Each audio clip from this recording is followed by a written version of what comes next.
아멘. 오늘 함께 나눌 말씀의 제목은 그날 이후입니다. 여러분들 이 영화 기억나셔요? 터미네이터 보셨어요? 혹시 보셨나요? 1984년에 처음 나왔대요. 이렇게 계산해 보니까 제가 10살 때 나온 영화, 엄청 옛날 영화죠. 이게 1탄 나와서 엄청나게 돈을 많이 벌고 한참 뒤에 두 번째 영화 터미네이터 2 나오고 터미네이터 3까지 나왔습니다. 이게 2029년 미래의 어느 때에 거기서부터 로봇 하나가, 기계 하나가 1984년으로 온 거예요. 왜 왔냐 하면 미래 어느 때에 기계와 인간의 전쟁이 시작되는데 그 전쟁에서 941생으로 사람이 이깁니다. 인간이 이기는데 그 이긴 전쟁에서 가장 중요한 역할을 했던 존 커너라는 남자가 있어요. 그러니까 기계가 생각할 때 우리가 이 전쟁에서 진 것은 존 커너 때문에 진 거예요. 그러니까 이 존 커너가 태어나지 않으면 우리가 이길 수 있을 거 아니에요. 로봇, 기계가 이길 수 있을 거 아니에요. 그래서 2029년에 전쟁에서 다 져가는 기계가 과거로 로봇 하나를 보낸 거죠. 그래서 그 로봇가 와서 존 커너를 낳았던 사라 코너를 죽이려고 하고 전쟁에서 이기고 보니까 이런 일이 벌어졌다는 걸 알게 된 저항군 사람도 과거로 사람 하나, 이 사라 코너를 지킬 수 있는 사람 하나를 보내게 되는데 그 사람과 이제 이 기계와 싸움을 이야기로 이 터미네이터 시리즈가 시작이 됩니다. 목적은 이거예요. 심판의 날을 막을 수 있겠나? 사람들의 목적은 심판의 날을 막는 거고 기계들의 목적은 존 커너가 태어나지 못하게 하는 게 목적이었죠. 그러니까 이게 시리즈가 계속 나오면서 끝내 심판의 날은 막지 못합니다. 오늘 우리가 읽었던 좀 엉뚱하긴 하지만 하나님께서 그렇게 막고 싶어 하셨던 그 칼과 기근과 전염병은 막지 못합니다. 예레미야에서 등장하시는 하나님은 당신께서 이 멸망을 얼마나 막고 싶어 하셨는지, 이것을 막기 위해서 얼마나 오랫동안 얼마나 열심히 당신의 사람들을 보내가면서 일하셨는지를 기록해요. 이 멸망이 있기 전 20년쯤 전에 여호야김 때부터 시작해서 멸망이 눈앞에 닥친 시드기야 때까지 어떻게든 칼과 기근과 전염병이 아니라 줄과 멍에로 끝내보시려는 하나님의 애씀과 노력하심이 계속 이어지는 상황 중에 끝내 그 멸망과 심판은 막지 못한 채로 오늘 우리가 읽는 예레미야 40장에 도착하게 됩니다. 예레미야 40장은 멸망을 막지 못한 그 다음 날 이야기, 멸망을 막지 못했고 피하지 못했고 심판에서 벗어나지 못한 그 다음 이야기가 예레미야 40장에서 나타납니다. 멸망을 못 막았습니다. 하나님의 말씀은 신실하셨어요. 우리가 하나님이 신실하시다, 하나님의 말씀은 영원하다, 신실하다 한 말씀 자주 우리가 찬양할 때도 쓰고 기도할 때도 쓰고 하나님을 기억할 때마다 쓰는 말인데, 근데 하나님의 말씀이 신실하기 때문에, 하나님의 말씀이 영원하기 때문에, 하나님의 말씀이 1.1획도 변함이 없이 그대로 이루어지기 때문에 이게 얼마나 무서울 수 있는지를 우리가 시드기야 그 마지막 왕을 통해서 읽어냅니다. 사실은 시드기야는 알고 있었거든요. 하나님의 말씀대로 될 거라는 걸 알고 있었습니다. 때때로 예레미야에게 찾아가고 또 예레미야를 부르기도 해서 혹시 하나님의 말씀이 바뀌었는지 끊임없이 물어봐요. 근데도 그의 태도는 바뀌지 않고 그의 삶은 바뀌지 않습니다. 어쩌면 끊임없이 예레미야를 불러서 물어보면서 기대했을지도 모르겠어요. 내가 이렇게 열심을 보이면 하나님께서 당신의 말씀을 좀 바꿔주지 않으실까 하는 기대를 했을지도 모르겠습니다. 여러분, 우리의 고집과 하나님의 말씀이 부딪히면 누가 이길까요? 꼭 해봐야 알아요. 길을 걷다가 차하고 부딪히면 사람이 이기나요? 차가 이기나요? 해봐야 알아요. 항전을 주장하던 고관과 이 시드기야 왕은 성벽이 무너지자 도망가다가 붙잡혀 옵니다. 그리고 하나님 말씀하셨던 것처럼 칼과 기근과 전염병에 그대로 온몸을 부딪혀 그 멸망을 맞닥뜨려요. 39장 6절 말씀입니다. 39장 6절 7절 말씀, 시드기야와 항전을 주장하던 그 고관의 말로를 이렇게 기록하십니다. 같이 읽죠. 시작. 바벨론의 왕 림나 왕을 림나에서 시드기야의 눈앞에서 그의 아들들을 죽였고, 왕이 또 유다의 모든 귀족을 죽였으며, 왕이 또 시드기야의 눈을 빼게 하고 바벨론으로 옮기려고 사슬로 결박하였더라. 이 시드기야는 그 살아있을 때 마지막 본 장면이 뭐냐 하면, 항전을 주장하던 고관이 죽는 거, 자기 두 아들이 죽는 거, 그리고 눈을 뺐으니까 평생 그거 기억만, 그 장면만 곱씹고 곱씹다가 감옥에서 죽습니다.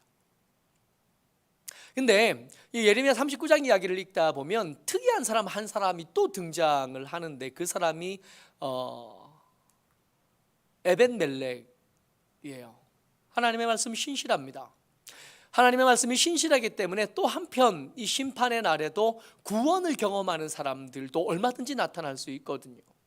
하나님의 심판이 어떤 사람에게는 멸망이고 어떤 사람에게는 구원이 됩니다. 예레미야가 물 없는 구덩이에 빠져서 이제 굶어 죽을 때쯤 되니까 갑자기 이게 왕궁 내시 구스인 에벳멜렉이 등장을 해요. 이 에벳멜렉이라는 이름은 사실은 이름이 아닐 겁니다. 멜렉이 왕이라는 뜻이고 에벳이 신하라는 뜻이에요. 그러니까 왕의 신하예요. 이 왕의 신하가 이름일 리는 잘 없을 것 같고, 게다가 구스인이니까 흑인일 것 같고, 내시이기도 한, 그야말로 자기 목소리, 자기 이름 따위는 다 뺏긴 사람, 그런 처지인데, 예레미야가 그 물 없는 웅덩이에 갇히고 나니까 시드기야 왕을 찾아갑니다. 왕이시여, 예레미야를 저렇게 죽이는 것은 말도 안 되는 일이고 악한 일이고 죄입니다. 살려내야죠. 그렇게 왕을 설득해서 예레미야를 살려내는 사람이 이 에벤멜렉이에요. 심판의 날에 하나님의 말씀이 유독 이 에벤멜렉을 향해서 말씀 한 가지가 선포됩니다. 39장 18절 말씀 같이요. 시작. 내가 반드시 너를 구원할 것인즉 내가 칼에 죽지 아니하고 내가 노략물같이 내 목숨을 얻을 것이니 이는 내가 나를 믿었음이라 여호와의 말씀이니라. 아멘.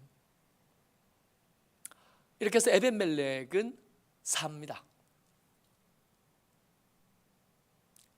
그게 마지막 날이에요. 심판의 날이.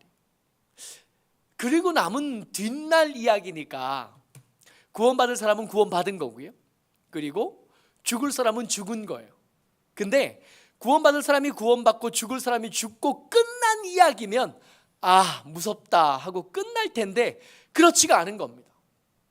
구원받을 만한 사람이 아닌데도 살아남은 사람들이 있었어요. 역사가 아예 이스라엘 역사가 딱 끝나고 포로지 이야기만 나오면 그런가 보다 할 텐데 그렇지가 않은 거예요.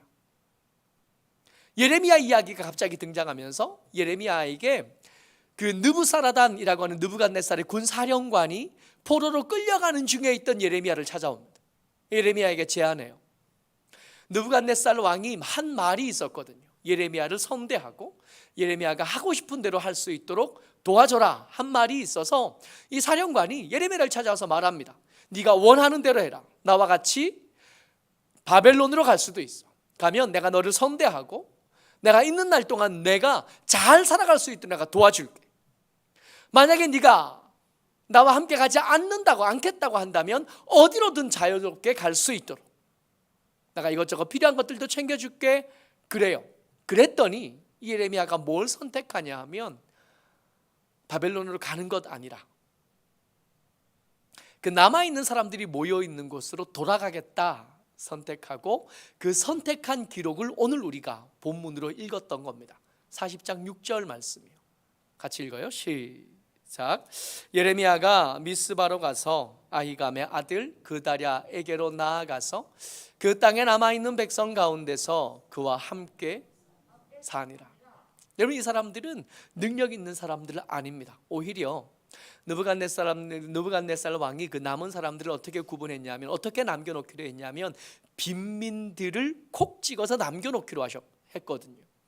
그러니까 저 사람들은 실력이 있어서 남은 것도 아니고 구원받을 만한 믿음이 있어서 남은 것도 아닙니다. 에벤멜렉은 믿음이 있어서 남은 거예요.